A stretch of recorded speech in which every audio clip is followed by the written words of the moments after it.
Hi, so what if our research question was to what extent did the use of chemical weapons in World War I influence the US decision to use atomic weapons in World War II? Well, I would probably want to get my hands on some reference books. So if we look at our research model, when we're up here in the wonder phase, we want to use reference book as often as possible because I don't really know very much about either one of those things. And making sure that we've signed into Google with our school email address, this will work. You put just a period in that box and you go ahead and search.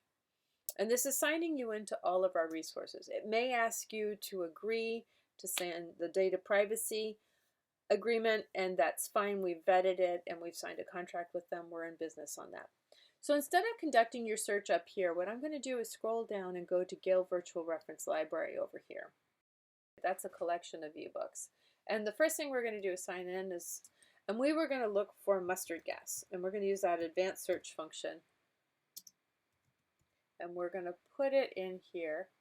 We're going to choose this one and look at put quotes around mustard gas as a keyword. We're going to go ahead and do our search. We have 17 results. Okay, so we can scroll down and take a look at those. You'll see you have quite a bit of choice.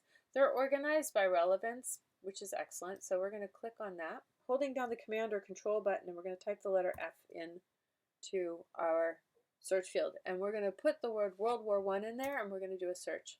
There are 3 instances of the word World War I. Now, what if it didn't say World War I, but it was still about something that happened during World War I? So what if we put in 1917? That's in there also. Okay, so these are some really good strategies to find the parts of your article that you want. You can send this document to Google Drive by clicking on that button.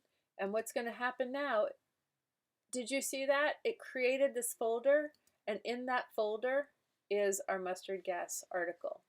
So that's a pretty handy tool. Once you open it, it opens it as a PDF, but if you open it with Google Docs, then it becomes an editable document, which is very handy. So we're going to go back to here, and you'll see that over on the right you have a number of other options. So we have one on chemical warfare, we have another one called chemical warfare. This one is in the Encyclopedia of Science, and this is in forensic science. So that's another option. So we can go ahead and click on that. And it talks about the actual chemistry of it. So that's something to keep in mind, right? So again, you can send it to Google Drive.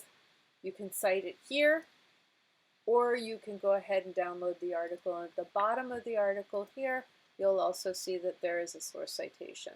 So you have 2 ways of citing it. Okay? We're going to break this research question into 2 parts. One is about the chemical weapons in World War I, and the other part is about the atomic weapons in World War II. You're not going to find one source that covers both at the same time, so you have to kind of separate out your research until you're ready to use evidence to make the connections between the 2 events. All right, so we're going to go back to our advanced search,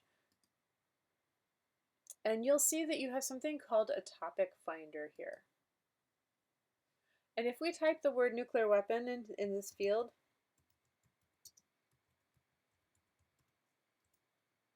it's going to generate a search term tiles, and you can see that they go from the very broad on the top left to the very specific in the bottom right. We're going to choose atomic bombs, and then we're going to choose Hiroshima bombardment, Nagasaki. And every time we click on the words, you'll end up with different results, right? Physicists, Hiroshima. Do you see what's going on over here? So this is really excellent. So now we have a really solid list here of resources that's going to be very helpful for you. So if you wanted to revise, let's say, oh no, I want to go back to my mustard search. I want to go to my mustard gas and click revise.